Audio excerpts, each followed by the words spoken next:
prinsip di dalam membaca firman Tuhan, bagian yang kedua. Mari kita buka Yosua pasal yang pertama, ayat yang ke-8. Supaya engkau bertindak hati-hati sesuai dengan segala yang tertulis di dalamnya, sebab dengan demikian perjalananmu akan berhasil dan engkau akan beruntung. Saya percaya kita semua udah tahu ayat ini, mungkin kita udah hafal saudara.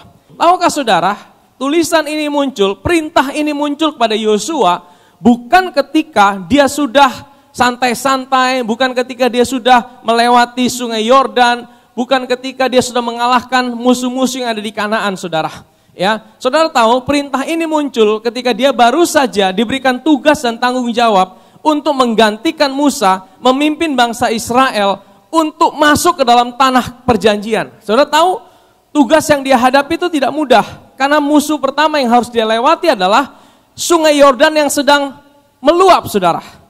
Untuk masuk ke tanah Kanaan, mereka harus melewati sungai Yordan, ya. Dan itu tantangan yang besar karena mereka kalau salah jalan tenggelam di sungai Yordan itu, saudara. Dan mereka belum pernah alamin, ya, bagaimana, saudara. Dan mereka harus mengalahkan raksasa-raksasa yang ada di dalam tanah Kanaan, tanah perjanjian. Nah, saudara, mungkin Yosua bilang gini, Tuhan, mana bisa aku baca, renungkan firman ini siang dan malam? Kan aku harus pikir bagaimana kalahkan musuh. Ini kan masalah lagi banyak, peperangan kan lagi banyak. Harusnya Tuhan ajar saya strategi. Ini bagaimana nih melewati ini sungai Yordan. Harusnya Tuhan ajarkan kita, ajarkan saya bagaimana saya kalahkan tembok Yeriko, kalahkan itu bangsa-bangsa yang ada di Kanaan. Bukankah itu yang seringkali kita alami dalam hidup ini? Waktu kita mengalami masalah, tantangan, bukankah itu yang lebih men-trigger kita? Kita harus cari tahu strateginya bagaimana kita menyelesaikan masalah. Bukankah seperti itu yang normal, yang manusiawi. Tapi Tuhan kasih tahu sama Yosua apa? Yosua, baca, memperkatakan, renungkan kitab Taurat siang dan malam. Dengan kata lain Tuhan bilang apa? Untuk bagian musuh, itu bagianku. Bagianmu adalah engkau duduk dan makan dan renungkan firman Tuhan. Dan pola yang sama sebenarnya hari ini Tuhan mau bilang buat kita. Sebenarnya mungkin kau bilang, saya sibuk Tuhan, saya punya masalah banyak, saya punya pergumulan banyak. Tapi Tuhan bilang, apakah engkau ada waktu untuk merenungkan setiap firman yang keluar dari mulutku? Makanya saudara, peperangan kita sebenarnya bukan kalahkan musuh. Peperangan kita setiap hari adalah bagaimana engkau bisa makan dia. Karena waktu engkau bisa menikmati Tuhan, bagian Tuhan adalah mengalahkan setiap musuh-musuhmu. Ya, musuh-musuhmu itu apa? Setiap pergumulan yang kau hadapi, apapun juga dalam hidupmu. Tapi Tuhan bilang apa? Ayo, makan aku, renungkan aku, makan firman. Amin. Lalu Yesus bertanya kepada mereka, tetapi apa katamu? Siapakah aku ini? Maka jawab Simon Petrus, engkau adalah Mesias, anak Allah yang hidup. Kata Yesus kepadanya, berbahagialah engkau Simon bin Yunus, sebab bukan manusia yang menyatakan itu kepadamu, melainkan apa? Bapakku yang di sorga. Jadi ini kisahnya adalah waktu itu Yesus tanya pada murid-muridnya, orang bilang saya ini, orang bilang saya ini, tapi menurut kamu siapa aku? Murid-murid ada yang bilang kamu ini, dan tapi Petrus berkata apa? Engkaulah Mesias, anak Allah yang hidup. Kemudian Yesus bilang apa? Petrus, itu bukan dari kamu. Itu adalah dari Bapa yang kasih pada kamu. Artinya gini saudara, kalau saudara mau baca firman, saudara harus punya hati juga minta sama Tuhan, Tuhan aku tidak bisa ketemu engkau kalau engkau tidak wahyukan sama aku. Saudara kita mesti punya sikap hati setiap kali kita datang ke gereja, Tuhan biarkan aku bisa berjumpa dengan engkau di dalam firman-Mu Tuhan. Kita tidak bisa ketemu Tuhan dengan kekuatan kita sendiri saudara. Jangan datang pada Tuhan cari firman hanya sebagai pengetahuan. Pengetahuan itu tidak bisa mengubah hidup kita. Tapi pewahyuan itu yang mengubah hidup kita. Makanya pewahyuan itu tidak bisa kita usahakan dengan kekuatan kita. Pewahyuan itu anugerah Tuhan buat hidup saudara. Karena ketika engkau bisa kenal dia, disitulah engkau bisa dapat pondasi yang kuat dalam hidupmu. Ini yang Yesus katakan sama Petrus, ayat yang 18. Dan aku pun berkata kepadamu, engkau adalah Petrus. Dan di atas batu karang ini aku akan mendirikan jemaatku. Dan alam maut tidak akan menguasainya. Saudara, sebenarnya waktu Yesus berkata batu karang itu bukan bicara tentang Petrus, saudara. Di atas batu karang ini apa? Di atas pengakuan akan siapa Yesus itu, di atas pewahyuan apa yang dia terima tentang Yesus itu, itulah batu karang, saudara. Maksudnya apa? Tuhan mau bilang ketika engkau dapat pewahyuan dari Bapa tentang siapa Yesus itu akan menjadi pondasi yang kuat di dalam hidupmu untuk engkau berjalan dalam hidup ini. Amin. Ketika engkau dapat pewahyuan tentang siapa pribadi Yesus buat hidupmu, disitulah ada sebuah batu karang, ada sebuah pondasi, ada sebuah kekuatan untuk engkau berjalan dalam hidup ini. Makanya waktu engkau dengar firman dan engkau dapatkan satu pewahyuan, engkau akan rasakan satu hati yang berdebar-debar, akan rasakan suatu kekuatan yang bukan berasal daripada dirimu sendiri. Amin. Sekalipun masalahmu belum selesai, pergumulan belum selesai, tapi ketika engkau dengar firman, engkau baca firman, engkau dapatkan satu insight, satu pewahyuan, bukan cuma sekedar pengetahuan, itu menjadi sebuah kekuatan dalam hidupmu. Amin, saudara. Waktu engkau dapat kekuatan itu, maka engkau bisa jadi batu karang itu juga, saudara. Amin. Tapi batu karang itu sebenarnya bukan tentang Petrus. Batu karang itu adalah pewahyuan akan siapa pribadi Yesus. Itulah yang menjadi batu karang dalam kehidupan kita. Amin, saudara. Maka waktu kita baca firman, datang dengan sebuah sikap hati, Tuhan, aku tidak bisa kenal engkau kalau engkau tidak mewahyukan dirimu. Minta sama Tuhan. Setiap kali engkau dengar firman, mungkin firmannya boleh sama, tapi pewahyuan yang Tuhan kasih itu akan buat engkau mengalami hati yang berkobar-kobar. Dan itu menjadikan engkau berdiri di atas batu karang yang teguh. Amin, saudara. Bagaimana kita bisa membagi firman, rightly divide the word. Bagaimana kita bisa membagi firman sehingga kita tahu kita adalah masa apa hari ini. Ya, saya mau bilang gini, secara umum memang ada 8 jenis covenant di dalam Alkitab. Tapi secara umum kita sebagai orang awam mungkin kita hanya perlu tahu 2 covenant yang terbesar, 2 perjanjian. Kalau di dalam Alkitab, saudara, itu ada perjanjian lama, ada perjanjian baru, betul? Alkitab kita itu ada kitab perjanjian lama, ada kitab perjanjian baru. Ya, perjanjian lama dimulai dari apa? Kejadian. Diakhiri dengan apa? Maliaki. Perjanjian baru dimulai dengan apa? Matius. Diakhiri dengan Wahyu. Tapi itu sebenarnya itu bukan covenant, itu testament. Itu kitab-kitab perjanjian lama atau kitab-kitab perjanjian baru. Tapi yang mau saya bahas di sini bukan testamentnya, tapi covenant.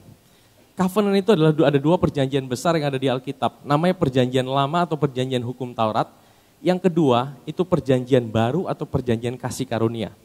Ini 2 perjanjian besar yang ada di dalam Alkitab kita, saudara.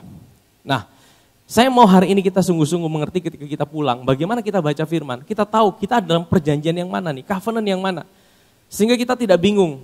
Kadang-kadang kita akan menemui, oh ini kok bicara seperti ini kok bicara seperti ini. Sehingga akhirnya kita jadi tidak dapatkan apa-apa, saudara. Atau saudara dengar pembicara ini bicara gini. Akhirnya saudara bingung, saudara. Nah, coba kita buka Galatia pasal yang Galatia 4 ya. Tetapi setelah genap waktunya, maka Allah mengutus anaknya siapa? Yesus, yang lahir dari seorang perempuan dan takluk kepada hukum Taurat. Setelah genap waktunya itu maksudnya apa? Genap waktunya apa? Jadi bangsa Israel itu ada di bawah perjanjian hukum Taurat kurang lebih selama 1500 tahun. Jadi hukum Taurat itu diberikan, itu bukan supaya membenarkan manusia. Hukum Taurat isinya adalah tuntutan-tuntutan, perintah-perintah yang harus dilakukan oleh orang Israel supaya mereka disayang Tuhan. Mereka diberkati Tuhan. Makanya isinya adalah tuntutan-tuntutan. Kamu harus begini, kamu jangan begini. Kalau kamu baik, Tuhan akan baik. Kalau kamu setia, Tuhan akan lebih setia sama kamu. Nah, itu isi tuntutan, isinya hukum Taurat, saudara. Tapi saudara, kenyataannya selama 1500 tahun tidak ada satupun orang Israel yang bisa lakukan itu dengan sempurna. Makanya setelah bahkan orang-orang yang terhebat sekalipun Daud sekalipun tidak mampu lakukan itu dengan sempurna. Mereka gagal, saudara. Makanya Tuhan tunggu sampai genap waktunya. Tuhan bilang, tidak ada yang bisa lakukan. Kamu tidak bisa mengasihi aku dengan sempurna, dengan segenap hatimu, segenap jiwamu, segenap Tuhan. Nah sekarang lihat waktuku.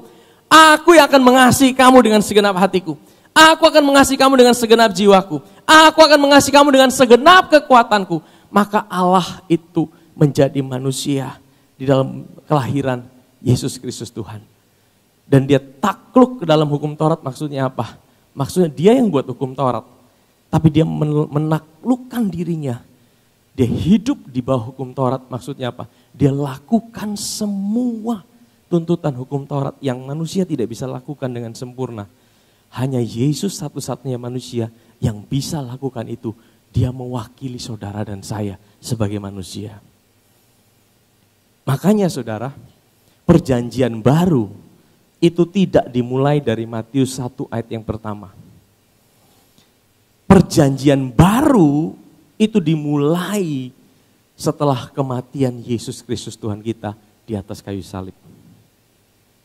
Ya, saudara mesti mengerti ini. Kalau saudara baca kitab perjanjian baru, memang Matius 1 ayat 1, tapi itu belum dimulainya perjanjian yang baru. Karena perjanjian itu dimulai kalau perjanjian lama itu sudah dibatalkan. Kapan perjanjian lama dibatalkan?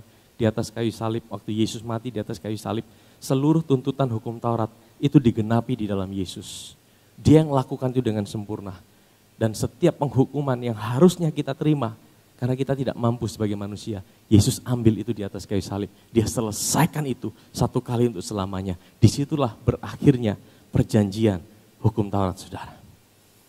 Sehingga kita dalam sebuah perjanjian yang baru hari ini. Perjanjian kasih karunia. Nah, kita mesti mengerti bahwa bahkan ketika Yesus ada di muka bumi, tidak semua perkataannya itu perkataan di dalam perjanjian baru. Ada perkataan-perkataan yang dia katakan itu untuk perjanjian yang lama, saudara.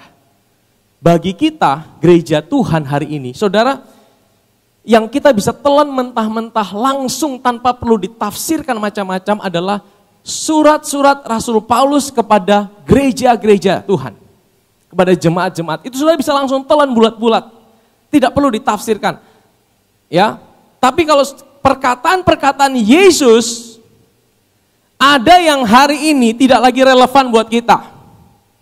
Saya akan tunjukkan buat kita salah satu contohnya. Ya, karena Yesus ada, itu bukan di dalam perjanjian yang baru. Dia belum masuk dalam perjanjian baru. Dialah yang membuat perjanjian yang baru itu.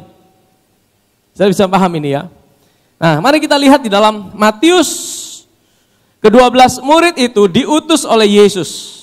Dan Yesus berpesan kepada mereka, jangan kamu menyimpang ke jalan bangsa lain, atau masuk ke dalam kota orang Samaria, melainkan pergilah kepada domba-domba yang hilang dari umat. Ini perkataan siapa? Yesus. Kepada siapa? Kepada murid-muridnya. Apa yang dia katakan? Jangan kamu pergi kepada bangsa lain, tapi pergilah kepada domba-dombaku umat Israel.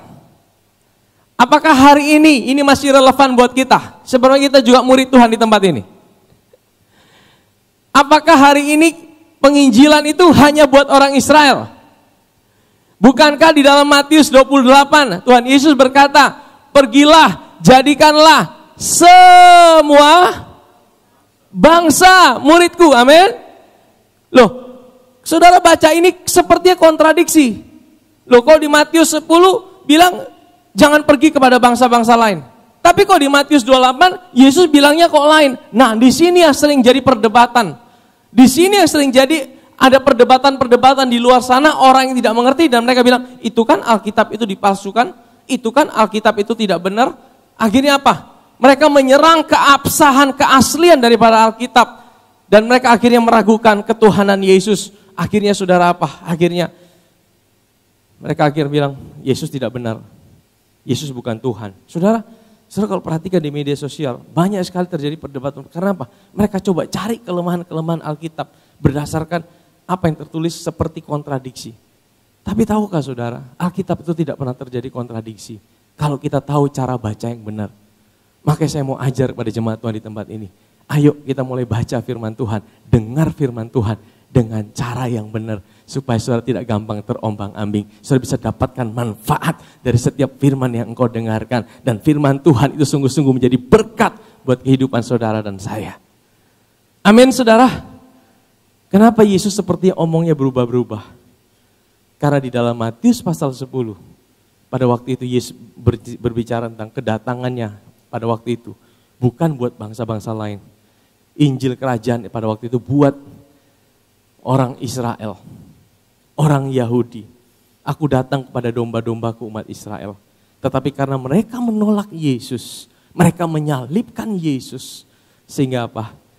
Injil kasih karunia itu bukan cuma buat mereka, tapi buat setiap kita hari ini. Kita bisa menerima yang namanya apa? Keselamatan daripada Tuhan. Amin saudara. Kalau kita mengerti ini, kita tahu tidak ada yang salah dari Alkitab. Tidak ada yang salah, cuma cara baca kita yang salah. Karena apa? Karena kita tidak mengerti tentang perjanjian. Kita tidak mengerti tentang masa di mana firman itu dinyatakan. Lukas pasal yang keempat. Ia datang ke Nazaret, ia ini siapa? Yesus. Dia datang ke Nazaret, tempat ia dibesarkan. Dan menurut kebiasaannya pada hari Sabat, ia masuk ke rumah ibadat, lalu berdiri hendak membaca dari Alkitab. Jadi gini saudara, pada waktu itu kebiasaannya setiap hari Sabat orang-orang Yahudi itu pergi ke sinagog, dan waktu ke sinagog mereka itu ada ayat bacaan yang sudah ditetapkan untuk dibaca. Jadi kayak kita ini punya ada gereja-gereja yang sudah ada ayat mingguan. Jadi minggu ini ayat apa, minggu depan ayat apa. Jadi pada waktu itu Yesus pas ada di situ dan dia yang dapat tugas untuk baca itu. Dan firman yang dia baca, ini adalah ini saudara. Kepada Yesus diberikan kitab Nabi Yesaya. Dan setelah dibukanya, ia menemukan nats di mana ada tertulis. Roh Tuhan ada padaku.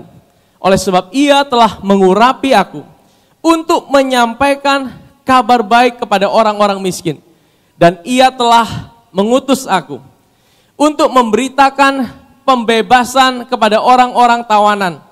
Dan penglihatan bagi orang-orang buta, untuk membebaskan orang-orang yang tertindas, untuk memberitakan apa? Tahun rahmat Tuhan telah datang. Perhatikan ini, titik atau koma? Titik. Nah, Yesus kutip dari mana? Yesaya pasal 61. Mari kita buka, apa yang dikutip oleh Yesus? Yesaya 61, Roh Tuhan Allah ada padaku, oleh karena Tuhan telah mengurapi aku. Ia telah mengutus aku untuk menyampaikan kabar baik kepada orang-orang sengsara dan merawat orang-orang yang remuk hati, untuk memberitakan pembebasan pada orang-orang tawanan dan kepada orang-orang yang terkurung kelepasan dari penjara. Koma, next. Untuk memberitakan apa? Tahun rahmat Tuhan dan apa? Hari pembalasan Allah kita. Perhatikan. Tadi Yesus kutip sampai di mana? Tahun rahmat Tuhan telah datang. Koma atau titik. Tapi sebenarnya aslinya ada titik atau dan. Saya mau tanya sama saudara. Kenapa dia kutip cuma separuh? Kenapa dia cuma kutip sampai untuk memberitakan tahun rahmat Tuhan? Kenapa dia tidak kutip semua dan hari pembalasan Allah kita? Apakah dia sengaja? Ya, dia sengaja. Dia bukan lupa. Kenapa dia sengaja? Karena Yesus tahu bagaimana rightly divided the word. Dia tahu bagaimana membagi masanya. Dia sedang mau bilang gini, aku datang, ini bukan untuk menyatakan hari pembalasan Allah kita. Tapi aku datang untuk memberitakan hari tahun rahmat Tuhan, tahun kasih karunia Tuhan. Itu sudah ada buat manusia. Tapi sampai kapan? Sampai kapan? Sampai kapan? Sampai nanti ada masanya. Nanti Tuhan datang kembali kedua kali. Itu baru hari pembalasan Allah kita. Jadi hari tahun rahmat Tuhan telah datang itu berapa lama? Udah 2000 tahun lebih saudara. Tahukah saudara hari ini kita hidup dalam tahun rahmat Tuhan yang berlimpah-limpah buat saudara dan saya. Kenapa Tuhan sampai nyatakan seperti ini? Karena Tuhan mau saudara jangan salah paham dengan Tuhan. Karena apa? Kita manusia kecenderungan sesuatu hal yang negatif. Kalau lihat ada bencana alam, oh ini pasti Tuhan lagi marah. Oh kalau lihat ada gempa bumi, ada tsunami, ini pasti hukuman Tuhan.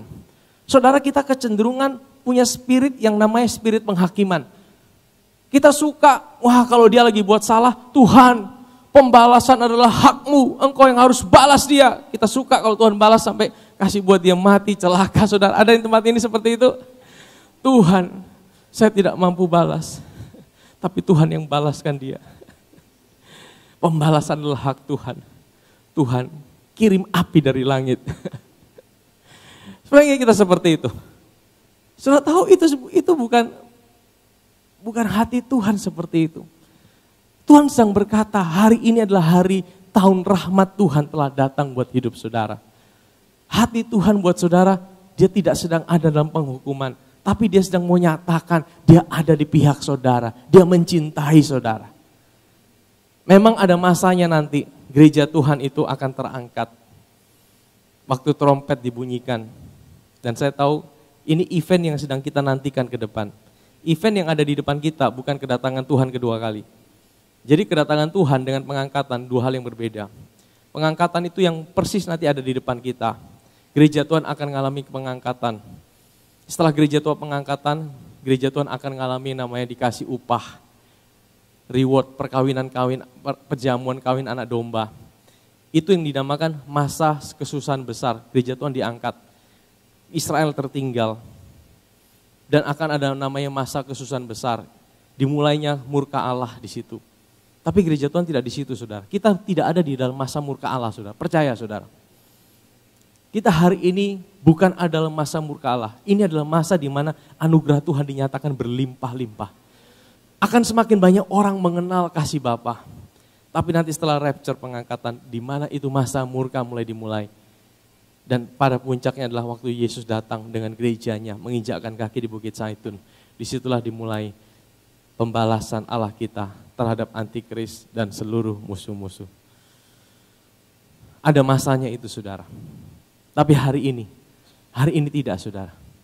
Hari ini tidak. Sehingga kita harus punya spirit yang sama. Saudara, bahkan murid-murid Yesus pernah salah paham juga tentang hal ini. Dan Yesus mengirim beberapa orang utusan mendahului dia. Mereka itu pergi, lalu masuk ke satu desa orang Samaria untuk mempersiapkan segala sesuatu baginya. Ayat 53. Tetapi orang-orang Samaria itu tidak mau menerima dia. Karena perjalanannya menuju Yerusalem. Kenapa orang Samaria tidak mau terima Yesus? Karena orang Samaria dan orang Yahudi itu tidak bergaul. Mereka itu saling buang muka. Jadi orang Samaria bilang, lu orang Yahudi tidak bergaul dengan ketong. Buat apa ketong bergaul dengan besong? Akhirnya mereka saling ada kebencian begitu loh. Tapi tidak sempat terjadi peperangan, tapi saling benci. Mereka tidak mau saling bergaul. Makanya waktu Yesus mau numpang di rumah orang Samaria, mereka tidak mau. Mereka bilang, kamu kan orang Yahudi, kamu mau pergi Yerusalem. Terus respon murid-muridnya bagaimana, saudara? Next, ayat 54. Ketika dua orang muridnya, yaitu Yakobus dan Yohanes, melihat hal itu. Mereka berkata, Tuhan, apakah engkau mau supaya kami menyuruh api turun dari langit untuk membinasakan mereka? Dari mana murid-muridnya dapat preferensi bahwa supaya api turun dari langit? Karena mereka punya dasar, pernah terjadi di masa lalu, ada raja Israel Utara, anak daripada Ahab, pada waktu itu dia sedang sakit dan dia datang kepada Baal. Kemudian Elia dengar, Elia bilang, katakan sama raja itu, emangnya di Israel tidak ada Tuhan, kamu mesti datang sama Baal. Kamu sakit tidak akan sembuh loh, kamu akan mati. Wah, raja itu dengar, dia marah, saudara. Dia kirim utusan 50 orang, satu jenderal dan 50 orang pasukan. Jemput Elia bawa sini, ya. Jemput Elia bawa sini. Akhirnya apa, saudara? Jenderal itu datang ke tempat Elia. Ada 50 orang. Elia ada di atas gunung. Jenderal itu berteriak, Elia, hamba Allah, turun di sini. Wih, dengan sikap yang sombong, saudara. Akhirnya apa? Elia bilang gini, oke, kalau kamu bilang aku hamba Allah, maka api itu akan turun dari langit dan membakar habis kamu semua. Dan betul, setelah dia bicara gitu, api turun dari langit dan 50 orang bersama jenderal itu terbakar habis, saudara. Waduh, raja dengar seperti itu, raja bilang, kirim lagi utusan yang kedua, jenderal yang baru. Dia bawa lagi 50 orang. Dan sampai di tempat Elia. Elia, hamba Allah, turunlah ke sini. Elia bilang, oke, kalau kamu bilang aku hamba Allah, maka api akan turun dari langit, bakar kamu habis semua. Betul, setelah dia bicara, api turun dari langit, langsung jadi daging bakar semua sudah. Habis. Wih, sudah tahu dari sinilah murid-murid itu punya preferensi. Guru, kau lihat itu kan pernah di masa lalu. Api turun dari langit, apa mau kita minta seperti itu? Mereka tidak tahu bahwa Tuhan saat itu tidak beroperasi dengan cara seperti itu. Tapi orang yang ketiga, kita selesaikan dulu ya. Orang yang ketiga, diutus raja lagi. Wah, kali ini dia agak berhikmat, saudara. Dia tahu kalau saya datang seperti yang dua, saya pasti habis juga. Akhirnya apa, saudara? Dia datang, dia berlutut, dia bersujud sama Elia. Elia, kasihanilah aku. Tolong, mari ikut aku ketemu raja. Saudara tahu, waktu dia datang seperti dengan merendahkan hati, api tidak turun, saudara. Elia turun. Ini yang Tuhan suka. Kalau engkau datang sama Tuhan, jangan bawa kesombongan hidup kita. Tuhan itu suka untuk kita selalu rendah hati di hadapan Tuhan. Karena Tuhan tuh menciptakan kita supaya kita selalu tergantung dengan Tuhan. Tuhan tidak ciptakan kita untuk bergantung dengan kekuatan kita sendiri. Kalau kita bergantung dengan kekuatan kita, Tuhan itu tidak mau campur tangan, saudara. Tapi kalau kita sujud, kita bilang, Tuhan, aku tidak mampu. Di situ Tuhan akan turun tangan dalam hidup kita. Amin. Dan singkat cerita, kembali ke kisah Yesus ini, saudara. Dua orang murid ini bilang apa? Tuhan, apakah engkau mau supaya kami menyuruh api turun dari langit? Karena mereka ingat cerita Elia. Membakar habis itu Israel utara, pasukannya itu, saudara ya. Next, apa kata Yesus? Akan tetapi ia berpaling dan menegur mereka. Di Injil yang dikatakan, aku datang bukan untuk membinasakan, tapi untuk menyelamatkan. Artinya gini, saudara, Yesus kasih tahu, engkau salah paham loh. Engkau jangan pikir bahwa aku ada ini untuk membinasakan. Aku datang untuk menyelamatkan, untuk menyatakan anugerah, untuk menyatakan tahun rahmat Tuhan. Dengan cara yang sama, saudara, hari ini Tuhan juga mau kita tidak salah paham tentang Tuhan. Sebenarnya kita sering kali salah paham. Tadi saya kasih contoh, mungkin kalau ada orang yang menyakiti kita, spirit kita selalu, Tuhan balas mereka. Kalau perlu kasih mati mereka, Tuhan. Aku tidak balas, tapi engkau yang balas, Tuhan. Doanya kelihatan baik, tapi doanya penuh dengan balas dendam, saudara. Ada seperti di tempat ini? Nah, saudara, saya berdoa tidak ada ya. Tuhan, pembalasan itu bukan hakmu Tuhan, tapi balas sampai seberat-beratnya. Dia menyakiti hatiku, Tuhan. Saudara, Tuhan bilang tidak. Hari ini spiritku bukan spirit untuk membalas, tapi hari ini spiritku adalah untuk memberkati, mencintai, mengasihi. Amin, saudara. Sehingga ketika kita baca firman, kita tahu membedakan. Ya, seringkali dalam khotbah-khotbah yang disampaikan juga lebih banyak yang menakutkan, yang memberikan penghukuman, saudara. Coba kita buka 2 Korintus pasal yang ketiga. Ialah, ya ini siapa? Tuhan. Ia juga membuat kami sanggup menjadi pelayan-pelayan dari satu perjanjian baru yang tidak terdiri dari hukum yang tertulis, tetapi dari Roh, huruf besar Roh Kudus. Sebab hukum yang tertulis mematikan, tetapi Roh menghidupkan. Hukum yang tertulis itu apa, saudara? Hukum Taurat, betul. Ya, kenapa dikatakan hukum yang tertulis atau hukum Taurat itu mematikan? Karena apa? Karena hukum Taurat itu isinya adalah tuntutan, dan kalau engkau tidak berhasil akan datang penghukuman dari Tuhan. Ya, jadi kalau engkau dengar khotbah dan khotbah itu membuat engkau jadi takut dan membuat engkau merasa bahwa Tuhan itu jauh dari hidup saudara dan dia siap menghukummu tanpa sadar, sekalipun engkau sepertinya dengar firman Tuhan dari perjanjian baru, tapi sebenarnya spirit yang engkau dengarkan adalah spirit perjanjian lama. Nah, Tuhan tidak mau kita baca firman Tuhan dengan spirit perjanjian lama, yaitu hukum yang tertulis. Tapi Tuhan mau sekalipun kita baca perjanjian lama, tapi kita baca dengan spirit perjanjian baru. Karena spirit perjanjian baru itu bukan menghukum, tapi menghidupkan, saudara. Saya kasih contoh begini. Bagaimana kita baca perjanjian lama dari kacamata perjanjian baru? Kalau saudara baca, ada satu kali, saya kasih contoh satu, di dalam Mazmur pasal yang ke-51. Mazmur 51 ayat yang ke-11, ini adalah doa daripada Raja Daud, waktu dia ditegur sama Nabi Nathan, waktu dia ketahuan, dia berselingkuh dengan Batsheba. Nabi Nathan datang sama dia dan tegur dia. Kemudian dia berdoa apa sama Tuhan? Ini salah satu doanya yang sangat terkenal. Seluruh pasal itu doa minta ampun sama Tuhan. Tapi ayat yang ke-11 dibilang gini, jangan membuang aku dari hadapanmu, dan janganlah mengambil rohmu yang kudus daripadaku. Dengan kata lain, di dalam pikiran Daud pada waktu itu, Tuhan itu bisa buang dia. Dan juga Tuhan itu bisa mengambil rohnya yang kudus daripada dia. Sehingga dia harus mohon sama Tuhan, Tuhan jangan tinggalkan aku. Tuhan jangan buang aku. Kalau kita baca dalam kacamata perjanjian lama, begini saudara.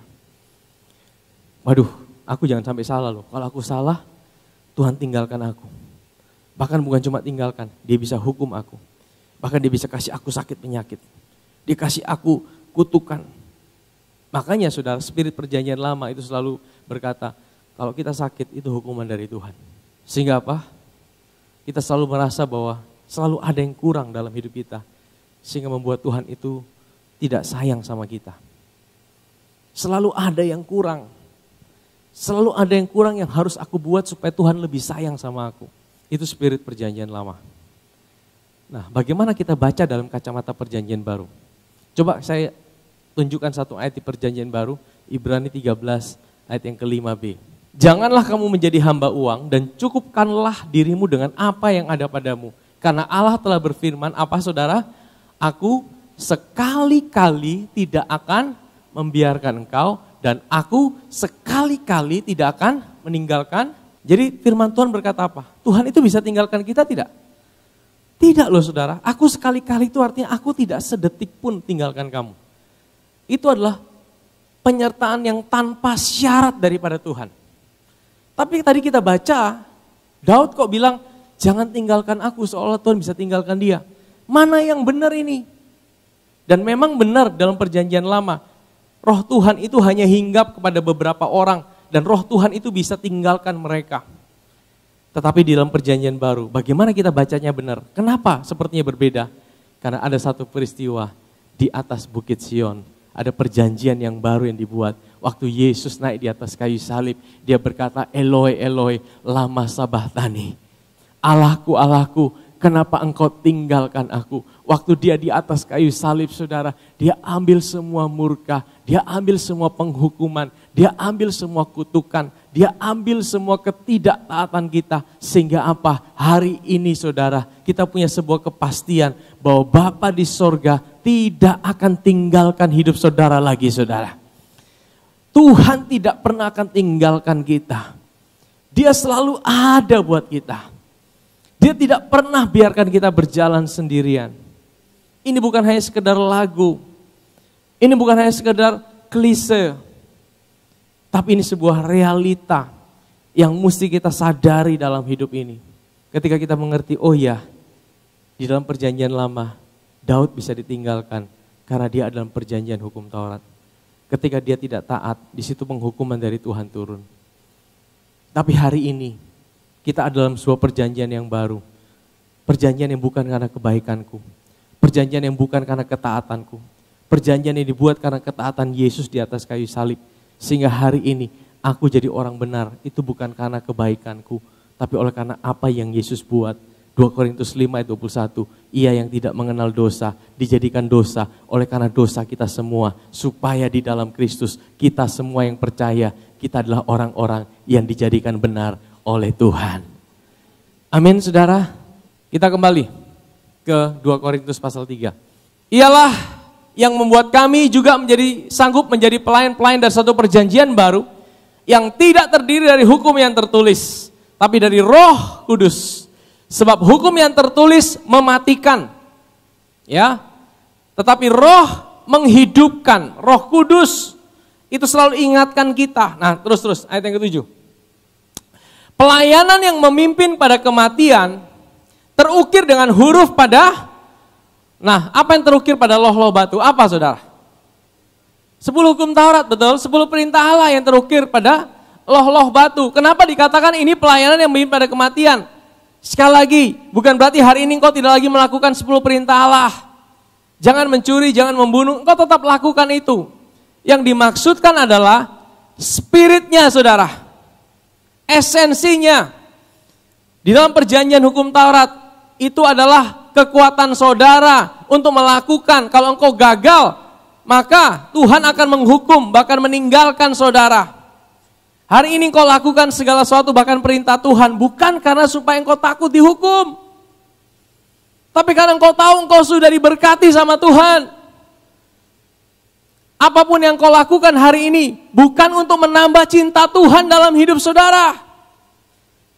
Cinta Tuhan buat hidup saudara tidak tergantung apa yang saudara buat. Tapi apa yang Yesus sudah selesaikan di atas kayu salib, dengan kesadaran bahwa engkau dicintai, engkau dikasihi, engkau bisa melakukan apa yang dia mau buat hidupmu. Amin. Spiritnya itu saudara. Kalau engkau lakukan segala sesuatu karena takut dihukum sama Tuhan, secara tidak sadar, engkau masih di bawah sistem perjanjian lama atau hukum Taurat. Dan dikatakan bahwa pelayanan ini memimpin pada kematian, terukir dengan huruf pada loh-loh batu. Namun demikian, kemuliaan Allah menyertai pada waktu ia diberikan. Maksudnya apa? Ada pertobatan, bisa ada. Kalau kita dikasih tahu, ayo bertobat, kalau tidak bertobat masuk neraka. Orang bisa bertobat, bisa. Tapi pertobatannya itu bukan pertobatan yang sejati. Karena dia hanya bertobat karena takut masuk neraka. Ada kemuliaan? Ada, tapi kemuliaan itu akan pudar. Ya. Namun demikian kemuliaan Allah menyertai waktu dia diberikan. Sebab sekalipun pudar juga, cahaya muka Musa begitu cemerlang. Sehingga mata orang-orang Israel tidak tahan menatapnya. Jika pelayanan itu datang dengan kemuliaan yang demikian, next, betapa lebih besarnya lagi kemuliaan yang menyertai pelayanan roh. Apa itu pelayanan roh? Ayat yang ke-9. Sebab jika pelayanan yang memimpin pada penghukuman itu mulia. Apa itu pelayanan memimpin pada penghukuman? Hukum Taurat. Kalau engkau dengar khotbah terus engkau rasa tertuduh, engkau rasa terhukum, engkau rasa Tuhan akan meninggalkan engkau, tanpa sadar engkau sedang dengarkan pelayanan penghukuman. Ada kemuliaan? Ada. Tapi kemuliaannya pudar. Betapa lebih mulianya lagi pelayanan yang memimpin kepada pembenaran. Makanya kalau engkau dengar firman Tuhan yang selalu menyatakan siapa dirimu hari ini dalam Kristus, itu pelayanan pembenaran. Roh Kudus itu akan ingatkan kau apa yang Yesus kerjakan buat hidupmu. Hari ini engkau adalah orang benar. Hari ini engkau adalah orang kudus Tuhan. Hari ini engkau adalah biji mata Tuhan. Engkau anak kesayangan Tuhan. Yesus sudah bayar hidupmu. Yesus sudah bayar hidupmu dengan pengorbanan di atas kayu salib. Jangan pernah sia-siakan hidupmu. Jangan pernah engkau menyerah dalam hidup ini. Jangan melihat hidupmu tidak berharga. Jangan berpikir bahwa tidak ada pengharapan. Jangan berpikir hari ini kalau engkau mengalami sakit penyakit, itu hukuman Tuhan. Jangan berpikir bahwa ketika engkau mengalami satu pergumulan, Tuhan sedang tinggalkan hidupmu. Tapi datang pada Tuhan, dengarkan firman dan kau percaya bahwa Tuhan, sekalipun aku masalahku belum beres hari ini, tapi aku percaya aku punya Tuhan yang menyertai aku. Dan dia tidak pernah tinggalkan aku. Karena apa? Karena 2000 tahun yang lalu, Yesus sudah bayar itu buat aku. Dia ditinggalkan. Dia ngalamin murka. Saudara tahu, kita kembali kisah Elia, kita tutup ini saudara. Waktu Elia turunkan api dari langit pertama kali, dia lawan 400 nabi Baal. Apa yang terjadi saudara? Nabi-nabi Baal ini saudara, mereka berkeliling, mereka buat mesbah. Mereka keliling-keliling minta Baal mereka turunkan api. Tidak terjadi apa-apa. Dan kemudian Elia bilang, sudah bosong habis, kita penggiliran. Dia runtuhkan itu mesbah Baal. Dia bikin mesbah sendiri dari 12 batu. Kemudian dia buat parit sekelilingnya. Dia kasih air sekeliling itu. Taruh daging di atas, dikasih air lagi itu daging. Sampai itu mesbah jadi seperti kolam. Menurut saya kira-kira kalau ada air, api bisa menyala tidak? Waktu Elia berdoa, api itu turun, bukan cuma bakar daging, bakar itu batu sampai habis, sampai itu air habis, saudara. Artinya apa, saudara? Di dalam perjanjian lama, penghukuman itu, api itu bicara penghukuman, murka. Di dalam perjanjian lama, murka itu selalu lebih besar daripada korban yang disiapkan. Tapi dalam perjanjian baru, saudara tahu, waktu Yesus naik di atas kayu salib, dia sebagai korban. Dia ambil itu murka dari jam 12 sampai jam 3. Tahukah saudara, setelah murka itu selesai, Yesus masih hidup tidak? Yesus masih ada tidak? Yesus tidak pernah bisa mati dibunuh loh, saudara. Setelah dia ambil semua murka itu, dia berkata apa? Sudah selesai. Dan waktu dia berkata sudah selesai, dia bilang apa? Ke dalam tanganmu, kuserahkan nyawaku. Ini menandakan apa? Di perjanjian lama, penghukuman lebih besar daripada korban yang disiapkan. Di perjanjian baru, korbannya selalu lebih besar daripada setiap penghukuman. Maksudnya apa? Sebesar apapun dosa dan pelanggaranmu, pengorbanan Tuhan jauh lebih besar menutupi segala pelanggaranmu. Amin, saudara? Amin. Di dalam perjanjian baru, engkau selalu punya harapan untuk engkau selalu datang pada Tuhan, apapun pergumulan dan masalahmu. Kalau di dalam perjanjian lama, engkau salah sedikit, habis. Tapi karena engkau tahu hari ini engkau dalam perjanjian baru, engkau tahu apapun pergumulanmu, engkau selalu bisa datang pada Tuhan. Dan selalu ada jawaban daripada Tuhan. Haleluya.